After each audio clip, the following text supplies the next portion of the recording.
할렐루야. 주의 이름으로 여러분들 환영합니다. 우리 앞뒤 좌우로 인사합시다. 반갑습니다.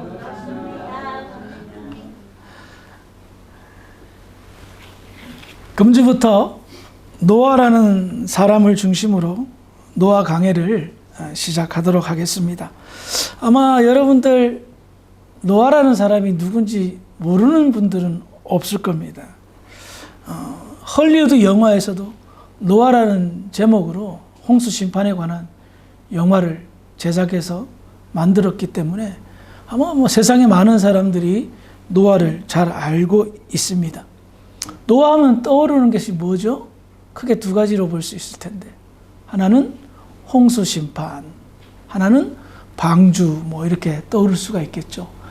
아마 여러분들이 지금까지 신앙생활 하시면서 노아에 관해서 설교를 안 들어보신 적은 한 번도 없으실 겁니다.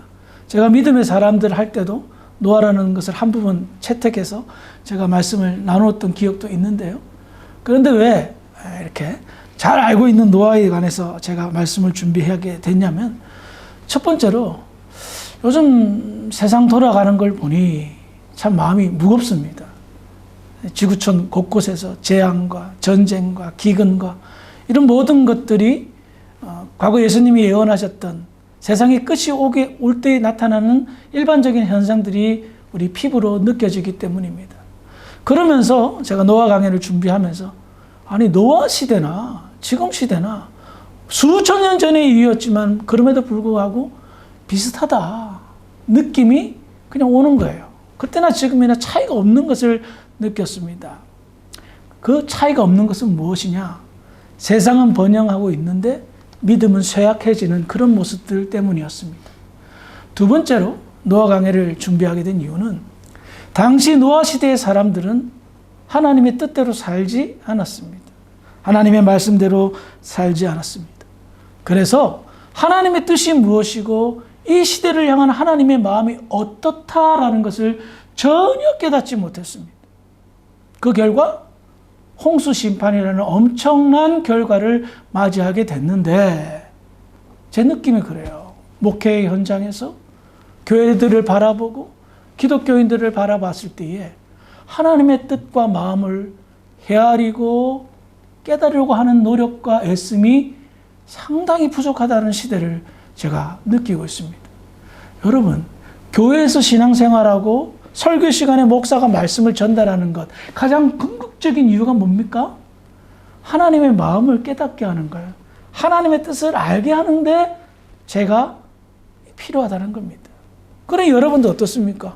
신앙생활 하면서 하나님 뜻을 알아야죠. 지금 나를 향한, 우리를 향한, 교회를 향한 하나님의 마음을 알아야죠. 근데 거기에 그렇게 관심이 없어요.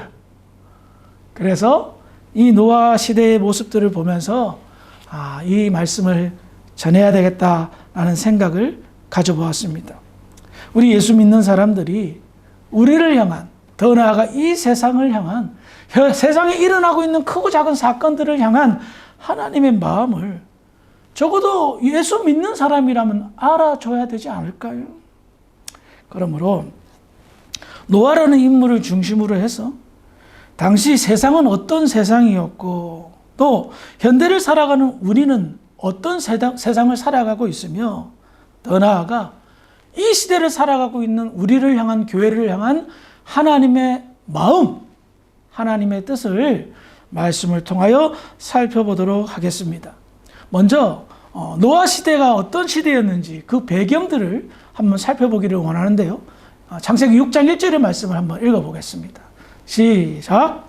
사람이 땅 위에 번성하기 시작할 때에 그들에게서 딸들이 나니. 아멘. 자, 노아 시대의 가장 큰 특징 중에 하나는 번성이라는 단어로 설명할 수 있습니다. 번성, 말 그대로 사람들이 많이 태어났다. 요즘 우리나라는 지금 국가 위기 사태를 선포했잖아요. 출생률이 너무 없으니까 요즘 신생아가 20만 명 정도로 떨어졌다고 얘기를 들은 것 같은데, 맞아요? 이거 진짜 큰일 날 일 아닙니까? 그런데 그 시대는 어떻다? 너무너무 사람들이 많이 태어나기 시작했던 시대였습니다. 왜냐하면 노아 시대는요, 적어도 800살, 많으면 900살 살면서 자식들을 생산했기 때문입니다.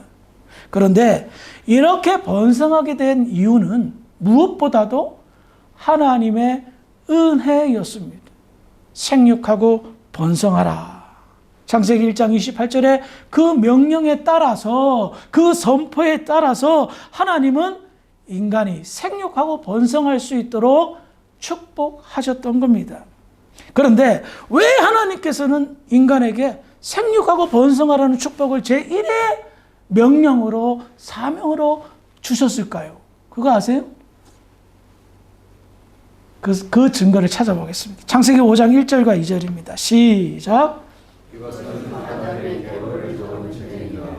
하나님의 사람을 창조하실 때 하나님의 모양대로 지으시되 남자와 여자를 창조하시고 그들이 창조되던 날에 하나님이 그들에게 복을 주시고 그들의 이름을 사람이라 일컬으셨더라. 아멘. 제가 아담 강의할 때에 한번 설명한 적이 있습니다. 하나님의 모양대로 지음을, 옛날 성경에는 하나님의 형상대로 지은 사람을 하나님께서는 이 땅에 충만하기를 바랬습니다. 인간은 생명이었습니다. 생명이 되었을 때 하나님이 그 코에 생기를 불어넣음으로 인하여 생명이 되었을 때 비로소 인간이 되었습니다. 사람이 되었습니다. 살아있는 영혼, 성령이 충만한 사람, 그런 사람들로 이 땅이 번성해지기를 바라셔서 생육하고 번성하여 땅에 충만하라 명령하셨습니다. 그런데 우리는 기억해야 됩니다. 하나님의 모양대로 지음을 받고 하나님의 형상대로 세움을 받은 사람들이 그 땅에 번성했습니까? 어떻게 하나님은 홍수 심판으로 사람들을 다 죽여버리셨을까요? 이유는 딱 한 가지입니다. 하나님의 모양대로 사는 사람들이 없었기 때문입니다. 창세기 6장 1절이 바로 그것을 설명합니다. 그 땅에 사람들이 번성하며 딸들이 많이 태어났다라는 것은 무엇을 의미하느냐? 하나님의 모양을 상실한, 하나님의 형상을 거부한 사람들로 번성하기 시작했다는 것을 말합니다. 자, 이렇게 하나님의 모양과 형상을 상실한 사람들이 번성하기 시작하자 하나님이 크게 상심할 일들이, 염려했던 일들이 터져났습니다. 창세기 6장 2절입니다. 시작. 하나님의 아들들이 사람의 딸에게 아름다움으로 자기들이 좋아하는 모든 여자를 받으려고. 자, 우리는 6장 2절에서 하는 질문을 가집니다. 하나님의 아들들이 사람의 딸들을 보고 아내를 삼았다는 거예요. 우리는 여기에서 질문하지 않을 수가 없습니다. 하나님의 아들들이 누구냐라는 거예요. 천사일까요? 하나님이 예수님 이렇게 형제들 이런 사람들일까요? 성경은 하나님의 아들들을 다음과 같이 설명합니다. 창세기 5장 3절입니다. 시작.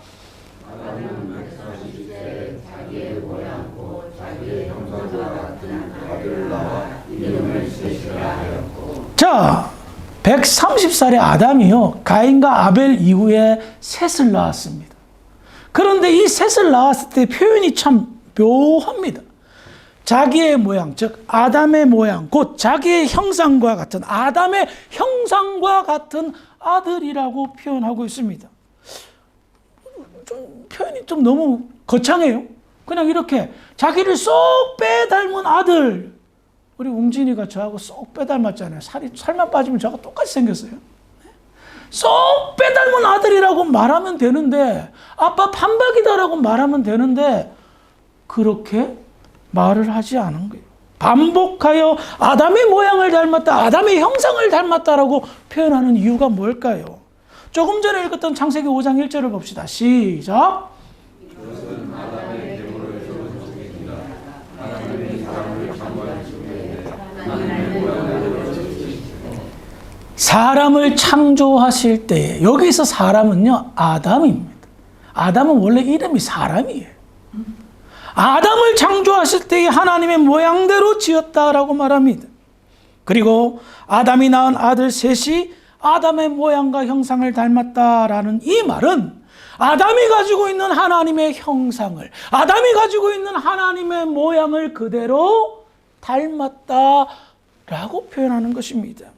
그래서요, 창세기 5장에는 아담의 족보가 기록되어져 있는데 이 아담의 족보는 어떤 족보냐? 하나님의 아들들의 족보라는 겁니다. 그래서 아담, 셋, 에노스, 게난, 마할랄렐, 야렛, 에녹, 무두셀라, 라멕, 노아에 이르기까지 창세기 5장이 노아로 족보가 끝나거든요. 아담의 9대손인 노아까지 이들이 누구다?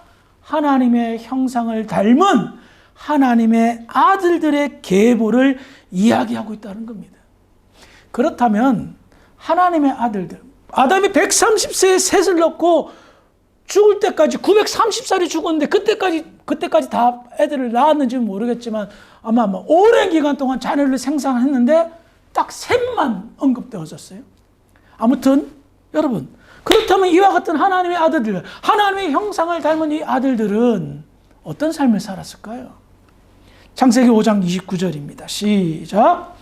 이름을 여호와하여 이르되 여호와께서 땅을 저주하심으로 수고롭게 하는 우리를 이해하기 아니하리라 하였더라. 자, 이 말은요, 노아의 아버지가 라멕이라는 사람인데 이 라멕이 아들이 태어나서 이름을 노아라고 지었습니다. 그런데 노아의 이름을 안위하다, 몸을 편안하게 하고 마음을 위로해주는 아들이다라고 말하고 있습니다. 분명히 상징적인 의미가 있겠죠. 그런데 그 당시 하나님의 아들들은 어떻게 했죠? 하나님이 땅을 저주했음으로 인하여 수고롭게 일하는 삶을 살았던 겁니다. 자, 우리는 이것을 통해서 중요한 사실을 발견할 수가 있는데요. 첫 번째, 라멕이라는 사람이 어떤 사람인가를 통해서 한번 추적해 봅시다. 수고롭게 일하는 그 이유가 뭘까? 라멕의 아버지는, 즉 노아의 아버지, 노아의 할아버지는 그 유명한 에녹입니다. 에녹 누구죠? 죽음을 보지 않고 하나님의 나라로 바로 올라간 승천한 그 위대한 믿음의 아버지였습니다.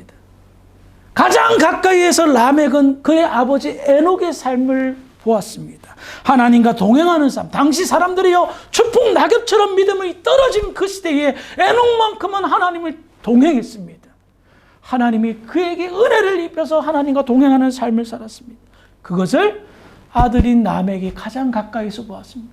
그것뿐이겠습니까? 믿음으로 살았던 위대한 아버지 에녹이 죽음을 보지 않고, 기겁할 노릇입니다. 죽음을 보지 않고 하나님의 나라로 승천하는 모습을 라멕이 보았을 겁니다. 그러니 라멕의 삶은 어떤 삶입니까? 체험 그 자체입니다. 특별히 그가 노아의 이름을 지으면서 여호와께서 땅을 저주하심으로 라는 말을 표현하고 있죠. 이것은 라멕이 누구로부터 이 사실을 들었을까요? 여호와 하나님의 아들들, 아담 할아버지로부터 시작된 그 이야기, 에덴 동산의 사건들을 들었기 때문입니다. 자, 여호와께서 땅을 저주하심으로 수고롭게 일하는 우리를 이라고 표현하는 거예요. 증거를 찾아보겠습니다. 그 배경, 창세기 3장 17절부터 19절인데요. 한 절씩 교독하겠습니다. 아담에게 이르시되 내가 내 아내의 말을 듣고 내가 내게 먹지 말라 한 나무의 열매를 먹었은즉 땅은 너로 말미암아 저주를 받고 너는 평생에 수고하여야 그 소산을 먹으리라.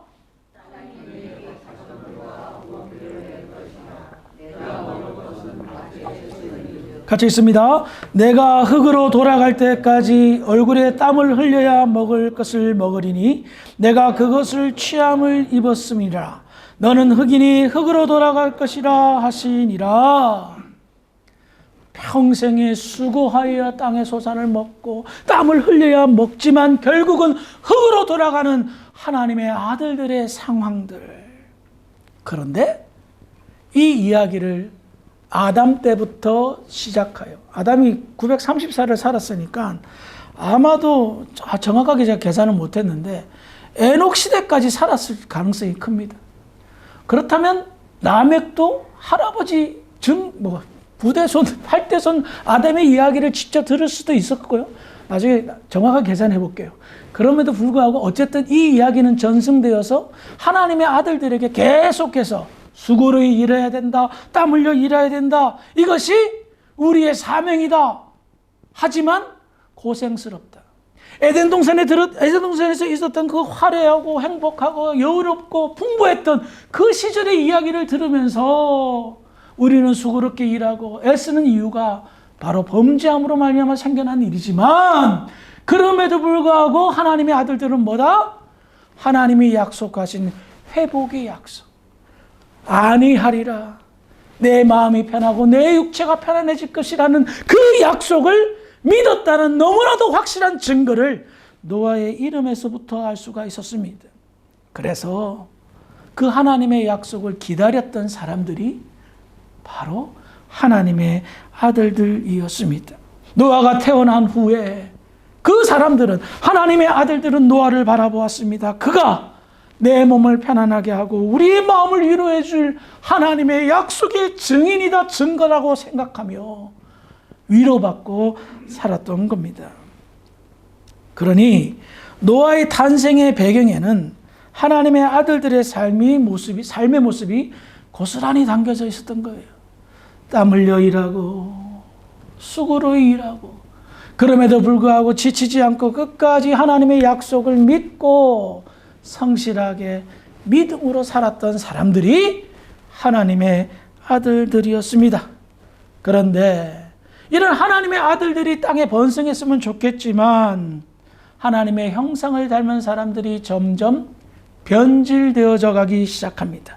다시 한번 창세기 6장 2절을 읽어볼까요? 시작. 하나님의 아들들이 사람의 딸들의 아름다움을 보고 자기들이 좋아하는 모든 여자를 아내로 삼는지라. 자, 하나님의 아들들을 앞서 설명했죠. 어떤 사람들이다? 땀 흘려 일하고 수고히 일하고 하나님의 약속을 기다리며 살았던 이 사람들이 그 눈길이 하나님만 바라보다가 하나님의 약속만 바라보다가 사람의 딸들을 보았다는 거예요.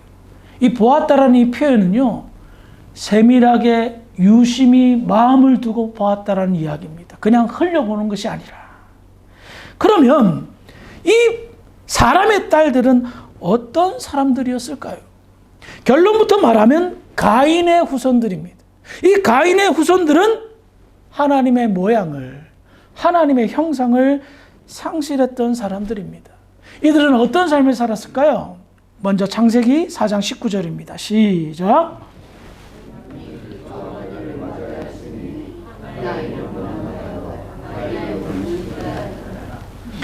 방금 나타난 이 라멕은 노아의 아버지 라멕과 동명이인의 사람입니다. 가인의 5대손입니다. 당시 이 라멕이라는 사람은 정말 유명한 사람이었는데요. 그 시대가 라멕 이전과 이후로 나눠질 정도로 대단한 사람이었습니다. 그가 대단한 것은 역사상 최초로 하나님이 정하신 일부 일처제를 깨버린 사람입니다. 능력껏 여자를 취한 그런 사람이었습니다. 욕심대로 아내를 취하였습니다.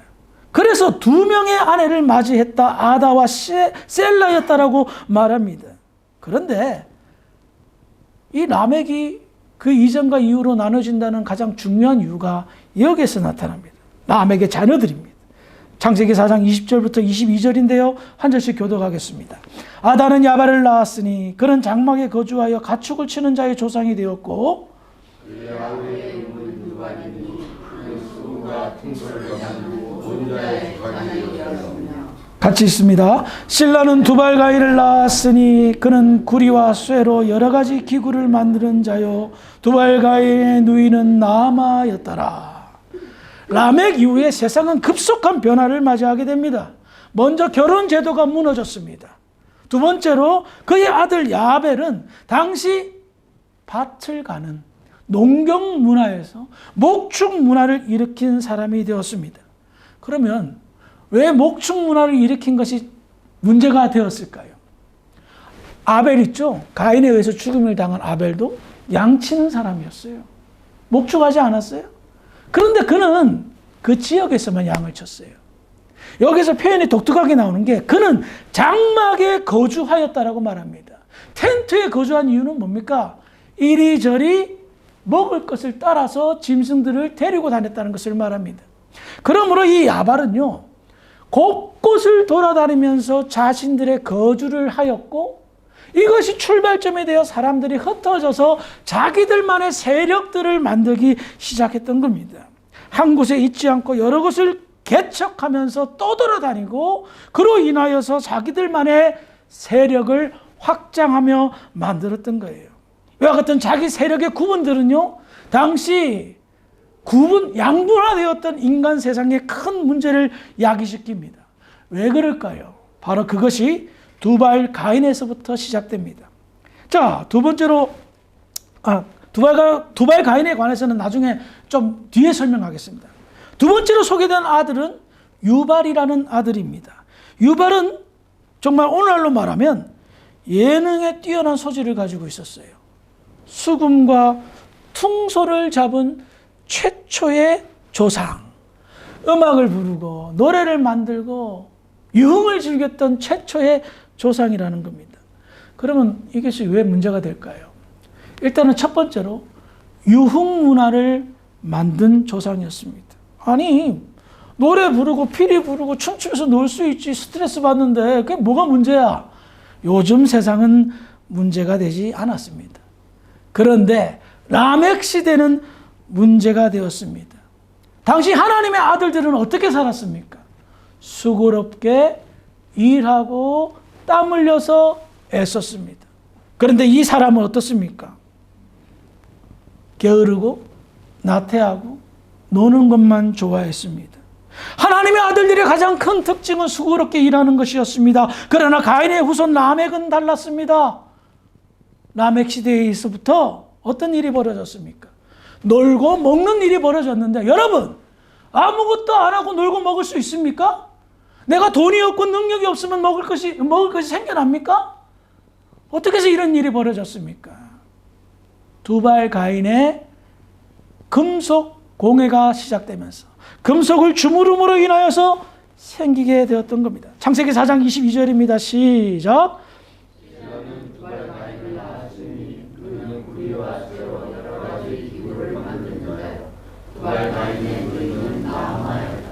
라멕 집안이 엄청난 힘과 부를 소유하게 된 근거가 두발 가인 때부터였습니다. 그의 아들인 두발 가인. 가인한 이름이 투팔 가인이에요. 즉 가인의 자기의 조상이 가인이라는 것을 강조한 이름이란 말입니다. 그것은 무엇을 말합니까? 가인의 뜻대로 살겠다는 것을 상징합니다. 근데 그가 금속 가공의 시조로서 칼을 만들고 창을 만들고 강력한 무기를 만들었습니다. 그러면 이 강력한 무기로 그 고대 시대에 무엇을 했습니까? 유발이 수금과 퉁소를 부르고 노래를 부르면서 일하지 않아도 생길 여유가 생긴 거예요. 무엇을? 폭력으로 타인의 것들을 취하기 시작한 겁니다. 자, 생각해 봅시다. 그들은 목축의 조상 야발을 통하여서 지역마다 세상마다 흩어져 있는 사람들의 정보를 가집니다. 그리고 두발 가인이 만든 강력한 무기를 가지고 이웃을 정복하기 시작합니다. 그리고 이웃이 가지고 있었던 수많은 곡식과 전리품들로 그들의 배를 채웁니다. 그러니 유발은 놀고 먹어도 아무런 문제가 생기지 않았던 겁니다. 그들은 하나님이 없어도 잘 먹고 잘 살고, 한마디로 그런 세상의 문화를 만들었던 거예요. 옛날에는 누구 것을 빼앗는다, 누구 것을 훔친다는 걸 상상조차 하지 못했습니다. 그러나 라멕 시대로부터 힘의 논리, 세상의 권력이 돌아가기 시작한 거예요. 그때부터 인간은 더욱더 폭력적으로 변합니다. 강포해졌습니다. 사람들의 것을 빼앗음으로 자기의 배를 부리고, 그들은 놀지, 수고하지 않아도 먹고 노는데 사는데 지장이 없게 되었던 겁니다. 이런 양육강식의 동물의 왕국을 구현했던 라멕은요, 세상에서 자신의 명성을 높이고 자기를 자랑하는데 기가 막히게 노래를 불러서 찬양합니다. 자기를 찬양하는데요. 그 노래가 창세기 4장 23절 24절에 있어요. 한번 볼까요? 같이 읽어봅시다. 시작. 라멕이 아내들에게 이르되 아다와 실라여 내 목소리를 들으라. 라멕의 아내들이여 내 말을 들으라. 나의 상처로 말미암아 내가 사람을 죽였고 나의 상함으로 말미암아 소년을 죽였도다. 가인을 위하여는 벌이 7배일진데 라멕을 위하여는 벌이 77배이로다 하였더라. 대체 노래가 뭐 이래요. 그런데 이 노래를 가만히 살펴보면 이 라멕이라는 사람이 정말 얼마나 교만했다는 것을 알 수가 있습니다. 23절에 보면 나의 상처로 말미암아 내가 사람을 죽였고 나의 상함으로 말미암아 소년을 죽였다라고 하며 자신의 살인을 정당화하는 표현을 합니다. 이 말은 내가 상처받았다는 건 뭐예요? 당신 그렇게 살면 안 돼. 어떻게 세상을 그렇게 만들 수 있어? 왜 남의 것을 빼앗고 취하고 사람을 죽이냐? 라는 쓴소리 하는 사람들을 어떻게 했다고요?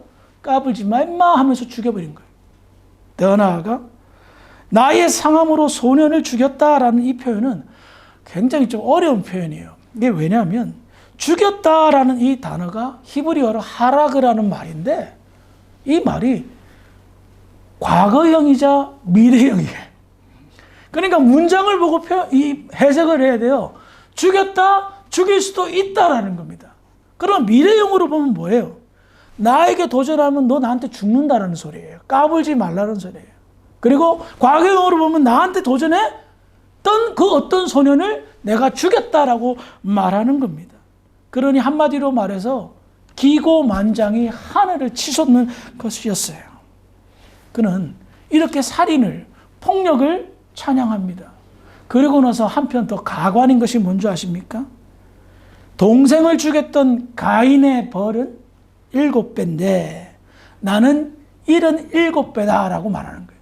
이게 뭔지 아세요? 동생을 죽인 가인은 벌이 7배일지라도 무슨 일이 생겼냐? 아무 일도 생기지 않았어. 나는 70번에 7번 77배를 받아도 아무 일도 안 생길 거야. 친동생을 죽인 가인도 아무 일이 안 생겼는데 이웃을 좀 죽였다고 나한테 무슨 일이 생기겠니? 이런 말을 찬양하며 세상에 위세를, 악한 영향력을 끼쳤던 것이었습니다. 더 나아가 기가 막힌 것은 뭔지 아세요? 그의 아내들에게 반복해서 이런 이야기를 합니다. 내 목소리를 들으라. 내 말을 들으라. 이 표현이 뭡니까? 하나님 행세를 하고 있었던 겁니다.